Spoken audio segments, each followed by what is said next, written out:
The Smith Family in Istanbul. Chapter 1. On the road. It was the first morning of the Smith family's vacation in Istanbul, and they were already running late. Sarah, the mother, had insisted on driving a rental car despite not having a full driving license. She only had a provisional driving license, and Istanbul's chaotic traffic was a far cry from her quiet hometown roads. The city's bus lanes were clogged, and the traffic jams were worse than they had imagined. "I think we just got a fine, Mum," said Jake, her teenage son, pointing at the parking ticket stuck to their windshield. "A fine? Already?" Sarah exclaimed, glaring at the traffic warden who had just walked away. "Great, just great." Their hotel was in a pedestrianised area, so they had to park the car a good distance away and walk. This meant navigating zebra crossings and understanding the local highway code, which was proving to be more challenging than they expected. As they ventured out, Sarah glanced nervously at her phone's GPS. "Should we take the subway?" suggested Peter, her husband, trying to be helpful. "No, let's walk," Sarah replied, trying to sound confident but feeling anything but. They finally reached the pedestrianised area filled with bustling cafes and shops. The vibrant energy was infectious, but Sarah couldn't help but worry about getting back to the car later. Chapter 2. Comparing rules. By the second day, Peter decided to take the wheel. He had a full driving license and felt he could handle the left-handed drive better. However, the speed limit signs were confusing, and confident drivers whizzed past them, making him feel like he was crawling. "Are we ever going to get out of this traffic jam?" Jake complained from the back seat. "Peter, don't jump the lights," Sarah warned as they approached a traffic signal. "I wasn't planning to," Peter retorted, gripping the steering wheel tightly. Their Turkish friend, Ali, had agreed to show them around. He hopped into the car and immediately noticed the tension. "You know, road rage is quite common here, but you'll get used to it," he said with a laugh. Ali pointed out the sights as they drove. "There's the Blue Mosque, a must-see tourist destination, and over there is a traditional spa, with hot springs dating back to the Romans. The architecture in this city is incredible, don't you think?"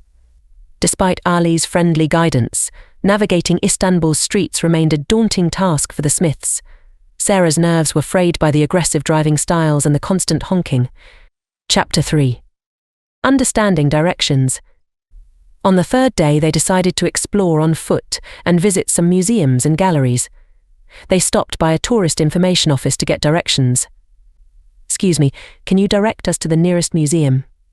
Sarah asked the lady at the counter. "Certainly. You'll want to go straight ahead from here. Carry on straight across the next 2 intersections," she began, marking the route on a map. "When you get to the bridge, turn left. Take the second left after that, and you'll see the river on your right. Go straight ahead and it's on the corner to your left."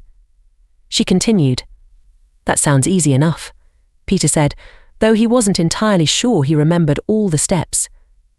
They set off, following the directions meticulously. "Keep straight on into Stall Street," Sarah read aloud from the map. "You'll see a big junction on your right, and the museum is right opposite you." Sure enough, they arrived at the Istanbul Archaeology Museums without getting lost. The exhibits were fascinating, and they spent hours marveling at the artifacts and learning about the city's rich history. Their next destination was a famous local restaurant recommended by Ali. "It's a bit tricky to find, but I've written down the directions," he said, handing them a note. "Leave the station and follow the road round to the right," Sarah read. "Go straight up Manvers Street and keep straight on into Stall Street. You'll see a big junction on your right, and it's right opposite you." They managed to follow the directions until they reached a confusing intersection. "Is this the big junction?" Peter wondered aloud. "I think so. It must be on the corner to our left," Sarah said, squinting at the note. They eventually found the restaurant, nestled in a charming alleyway. The food was exquisite, and the ambience was perfect. It felt like a small victory for the Smith family. Chapter 5. Giving directions. By now, the Smiths felt more comfortable navigating the city. On their way back to the hotel, a lost tourist approached them for help. "Excuse me, can you help me find the Grand Bazaar?" she asked. "Sure," Peter replied, confidently taking the map. Go up Southgate, leave the station and follow the road round to the right. Go straight up Manvers Street and keep straight on into Stall Street. You'll see a big junction on your right and the Grand Bazaar is right opposite you." The tourist thanked them and went on her way. Sarah beamed with pride. "Look at us, giving directions in Istanbul," she said. "Yeah, who would have thought?" Jake added, grinning. Chapter 6. Travel options. The next day, they decided to explore travel options beyond the city. They considered various modes of transport: bus, coach, plane, train and ferry. Sarah suggested taking a coach tour to see the surrounding countryside. "According to the schedule, the next coach leaves at 10 a.m., she said, checking the timetable. They bought their tickets and boarded the coach. The journey offered stunning views and a chance to relax without worrying about traffic jams or parking tickets. "This is nice," Peter said, leaning back in his seat. "Much better than driving." Jake took photos and videos throughout the journey, capturing the essence of their travels. Chapter 7. Getting to Istanbul. On the way back to Istanbul, they had to navigate through the bustling transport system. At the coach station, they went through passport control and collected their luggage from the baggage reclaim area.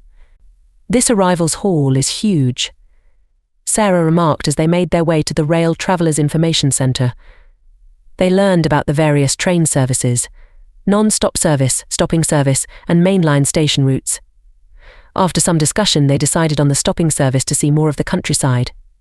Journey time is about 2 hours, Peter noted, looking at the schedule. Not bad. They bought rail cards and used the ticket machines to print their tickets. The transport system, while busy, was efficient, and they managed to find their way without too much trouble. Chapter 8. Istanbul. Back in Istanbul, they decided to explore the city's famous landmarks. They made advance bookings for a guided tour to avoid the rush. Sarah opted for an aisle seat, while Peter preferred the window seat to take in the views. "Don't forget to validate your ticket before boarding," the tour guide reminded them. The tour took them through the city's historic sites, from the Hagia Sophia to the Topkapi Palace. They marvelled at the intricate details and rich history that each site offered. "This city is amazing," Jake said, snapping yet another photo. "I can't believe how much there is to see." Chapter 9. Reservations. As their trip neared its end, they needed to make reservations for their return journey. They headed to the train station and booked their seats. Aisle seat for Sarah, window seat for Peter, and forward-facing seat for Jake. "Can we get off-peak tickets to avoid the rush hour?" Sarah asked the clerk. "Of course," the clerk replied, issuing their tickets. They found their platform and waited at the designated bay. The station was bustling with activity, but they managed to find their stop without any issues. "Everything's booked and reserved. We're all set," Peter said with satisfaction. On their final day, they decided to book a last-minute trip to the Prince's Islands. They found a ferry schedule and made their way to the booking office. "Single or return?" the clerk asked. "Return, please," Sarah replied, handing over their travel cards. The ferry ride was a delightful end to their adventure. As they sailed away from Istanbul, they reflected on their journey. "We've seen so much and learned a lot," Peter said.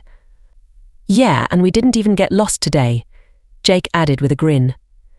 They returned to their hotel, exhausted but happy. Istanbul had been confusing at times, but it had also been an unforgettable adventure. The Smith family had navigated traffic jams, deciphered directions, and explored a new culture together, creating memories that would last a lifetime.